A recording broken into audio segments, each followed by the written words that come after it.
જૂનાગઢ ભવનાથ ભારતી આશ્રમના મહંત શ્રી શ્રી 1008 સ્વામી હરિહરાનંદ ભારતી બાપુની શ્રી પંચદશનામ જૂના અખાડાના નવા અધ્યક્ષ તરીકે વરણી થતા ભવનાથ ભારતી આશ્રમ ખાતે ભવ્ય સન્માન સમારોહ યોજાયો હતો.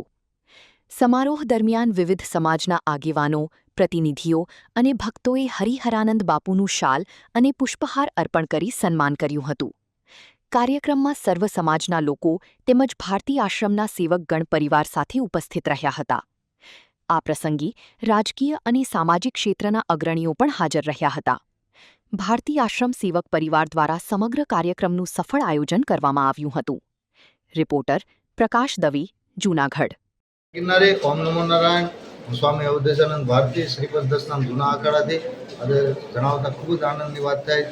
અમારા બ્રહ્મલીન શ્રી ભારતી બાપુ એ બ્રહ્મલીન થયા પછી જે પદ અખાડાનું ખાલી હતું અધ્યક્ષનું, એ પદ અમારા અખાડાના વરિષ્ઠ સંતો અને પદાધિકારીઓએ સર્વેએ મળી અને અમારા ગુરુ મહારાજ શ્રી મહામંડલેશ્વર હરિહરાનંદ ભારતીજી બાપુને એ પદથી નવાજવામાં આવ્યા છે. તો એ પદને લઈને અમે સૌ સેવકો, સૌ સંતો હર્ષની ખૂબ લાગણી અનુભવીએ છીએ અને 18 વર્ણના અગ્રણીઓ આવી અને બાપુનું સન્માન કર્યું. અને અમારા ભારતી બાપુનો એક ઉદ્દેશ હતો ભજન અને ભોજન.